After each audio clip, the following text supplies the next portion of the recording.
everybody, welcome back to Spruverse, my scale model universe. And guess what's back on the bench? Spitfire, the Supermarine from DeAgostini. And just a quick thank you for all of those of you who joined me on the U9 U-boat from Das Work journey. I very much appreciate it, and I very much appreciate the kind comments. That was not typical for this channel. It was something I wanted to try just to experiment and see whether or not people enjoyed it and whether it had any value. But anyway, it was a very interesting and informative journey for me personally, and I did enjoy the build. But again, thank you for everybody. For those of you who are just joining us for this particular episode, welcome to all of you. Please like and subscribe. This is a very eclectic channel because it's about my passion. And it's pretty diverse. I love everything from fantasy to some historical things and things that in moviedom moved me or were part of my childhood, and I enjoy building them. I came back to this hobby about 10 years ago, but I've been a passionate hobbyist for 40 years. I've been a mediocre modeler for most of that time. My skills are getting better and better, I have to say. And a lot of that has to do with some of the incredible videos that are out there in YouTube land,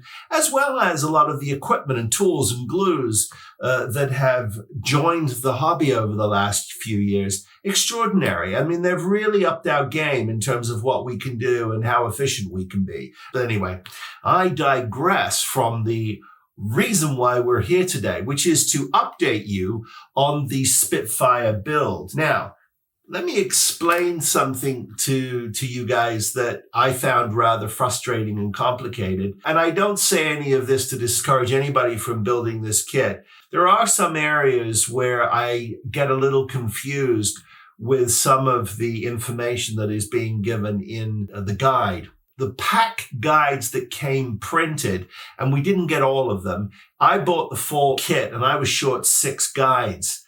But I've actually discovered, believe it or not, that all you really have to do is go to the Model Space DeAgostini website, click on the Spitfire build, and you'll see a bar at the bottom of the frame that says download. You download them all. And if you have a little laptop or iPad that you can put on your bench, it saved me a lot of time and aggravation. There is not a whole lot of information in those guides. For instance, a Star Wars build where you get a lot of rich history and artwork and story about the universe. Not so with this. A couple of other things I wanted to mention to you. I wanted to talk about tools. A couple of things that I think are really valuable for you to have. The first is from Tamiya. It's called a micro hammer. Now, it has a plastic side, sort of a soft head, and it has a metal side, the hard side. And I found this absolutely invaluable for chiseling and chipping away at some of the soft wood, because in this build, some of the parts they give you are true balsa wood. Lovely and soft, pliable, easy to work with. And when you put instant glues on it, like the CA Tight Bond, which is great for small parts, it soaks into the balsa wood, it closes up the pores of the wood, and it creates a great bond. Not so with the birch. And there are a few parts that they've replaced the balsa with birch. Birch is a lot harder, doesn't like the CA wood glues as much. But they both love this Elmer's glue all, the multi-purpose glue. This sets up the wood quite quickly. The other tools I would suggest you get are a number 17 and a number 18 X-Acto chisel blades. The reason why these are really important is because there are moments where sanding a piece of the balsa on this kit just doesn't cut it. You need a precision cut, or you need just a little bit of a cleanup of a surface. And I'm finding that these chisels are making all the difference in the world. They're also making my life a lot easier with punching through some of this laser cut wood. Some of it just pops out nicely, But I found that with the X-Acto blades, with our number 11s, I'm just snapping the tips off of them. Ordinarily, when I snap a tip, I tend to go straight to a brand new blade. But I don't want to waste blades. And so I'm just leaving this broken tipped one on. But I'm finding that cleaning these up is a lot easier with the chisels than it has been with an X-Acto 11. The other two tools that have been invaluable, again, these are Gator sanding blocks. You can get them online. They come in several grits. I think 220, 80, and 120. They're really nice to hold on to and handle. They've got nice, soft, spongy grips. They fit into your hand really nicely. They're a real gem when it comes to sanding. They've cleaned this model up really nicely. Now, yes, I've got sanding sticks, but they tend not to have the 220 grit, which really you need sometimes to take some of the heavier burrs off of this wood and get it nice and contoured. The other thing that I found invaluable is this little angle iron. Now, you can get these from a company called Micromark. These come in a kit of 3. This is the middle one. They weigh quite a bit. I'd say this is about 5 pounds. It's a perfect angle, as you can see. So I'm able to get things like this is the nose of the plane where the engine is going to hold, as I stand this up against the model. And then I'm able to take one of our little clips. We've all got these, right, on our bench, these little clips. I'm able to just sort of grab them and stick it in, and you get a perfect 45-degree angle, and that isn't going anywhere. It's also handy as a weight too. It doesn't matter what kind of a kit you're working on. These become invaluable in terms of holding something down. So I think about $30 US from micromark.com. I will leave their address in the description for you. If anyone has found them cheaper or a better version of it, let us all know. This was valuable too for this particular kit. And your typical quick grips. I like the Irwins. I do have a couple of larger Irwins. I've had to use those on this kit as well. That's really it. But I wanted to just share with you these tools because they've made building this a lot more fun. Let me quickly grab the fuselage for you. Here it is. Everything is nice and tight. The instructions have been relatively clear. There are a couple of moments where the instructions get things wrong. They've confused which side you're supposed to be on, or they've confused which pack you're supposed to have ready for part of the build. The other strange things that they do, which I'm not entirely sure why they do it, they have you tear open a pack and put it on your bench, and then they go backwards to a previous build. And I found that frustrating. It's not the way my mind works. So if you're going to build this too, a tip for everybody out there is when it tells you that you'll need something for a stage, have it ready. But if you can get yourself trays or perhaps some holding containers, you can avoid what I've got here, which is just a pile of wood on the bench. Now, because I have the entire kit, I'm able to rummage through everything. But if you're getting this pack by pack by pack, I highly recommend you get yourself some tubs and organize your wood. The other thing I would say to you also, guys, is when you get little chips and pieces like that, keep them. Keep a little bucket for all of those little pieces, and keep a bucket for all of your finished wood trees.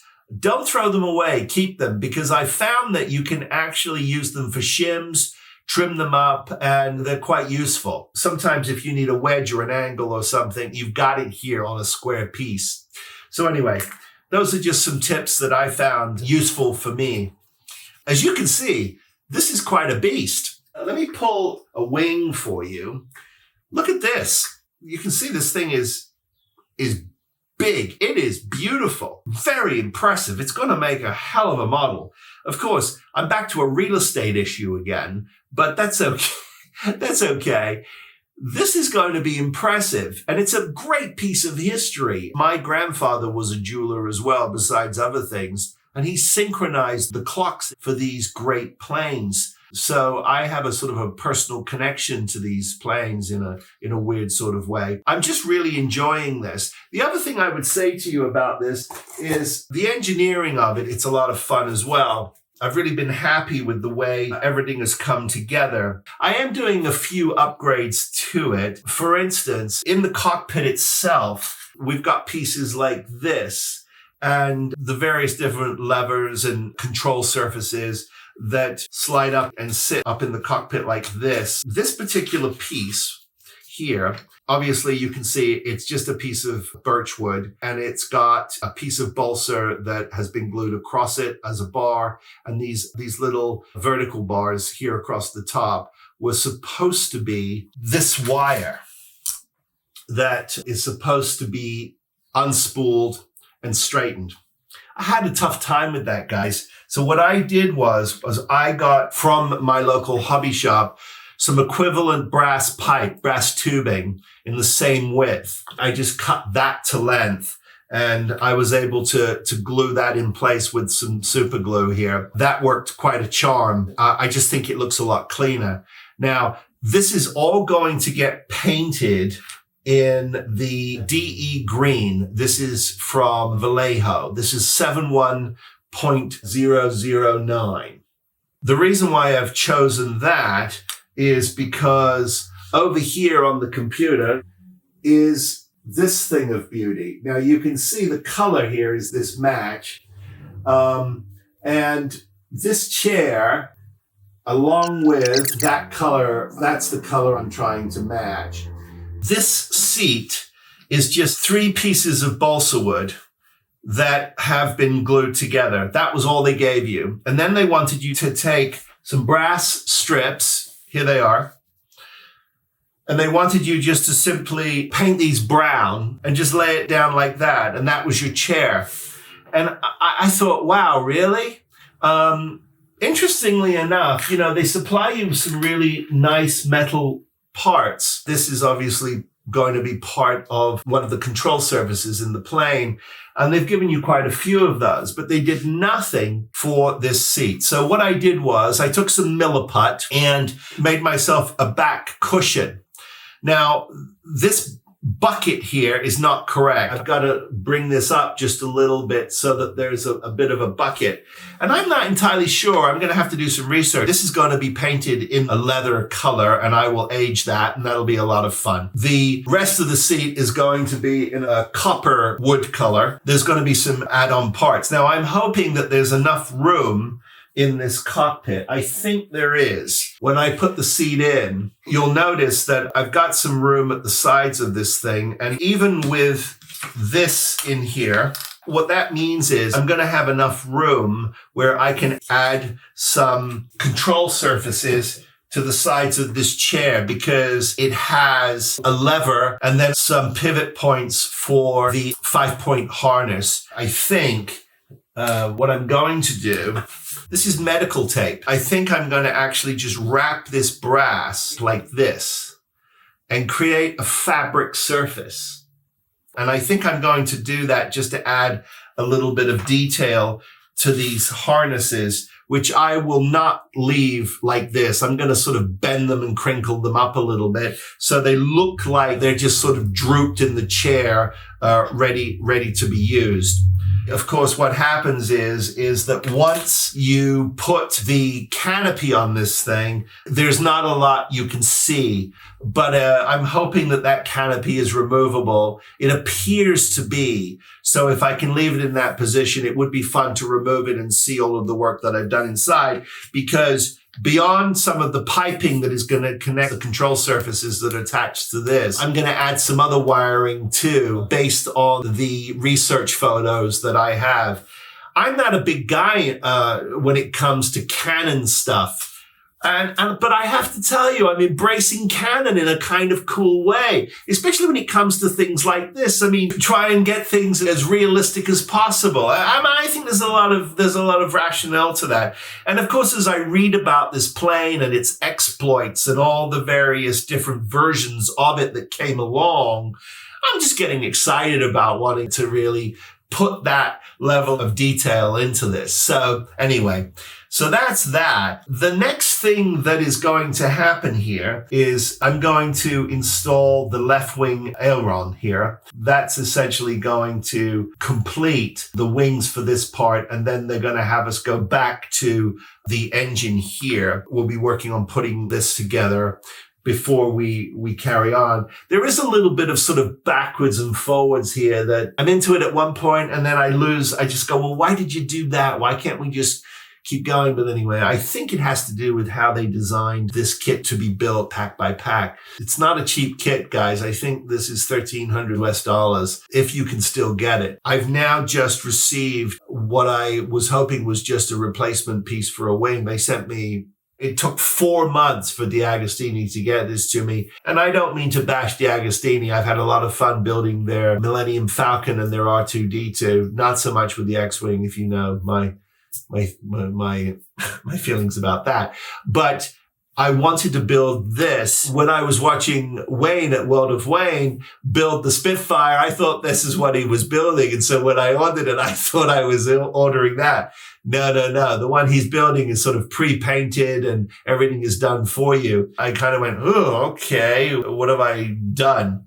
But it's all good. It's all part of the fun of the world. Okay, so there you go. That is an update for the Supermarine Spitfire from DeAgostini. Thanks for being patient. I know people have been waiting for this continuation or this update. As I do, I will post some photos on Instagram. And of course, my website is spruverse.com, where I'm constantly updating that with my builds and my blogs. There will be some information about these tools on my website as well. Don't forget to like and subscribe if you are following along on this build. There will be an update for this in about a week or two, and we'll stay on schedule now. I don't think there are any missing parts.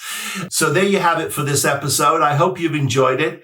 Please, everybody, if you can get that vaccine, go get it. It's important. Be safe, be well. As I always say, build something, and we'll see you next time. Take care, everybody.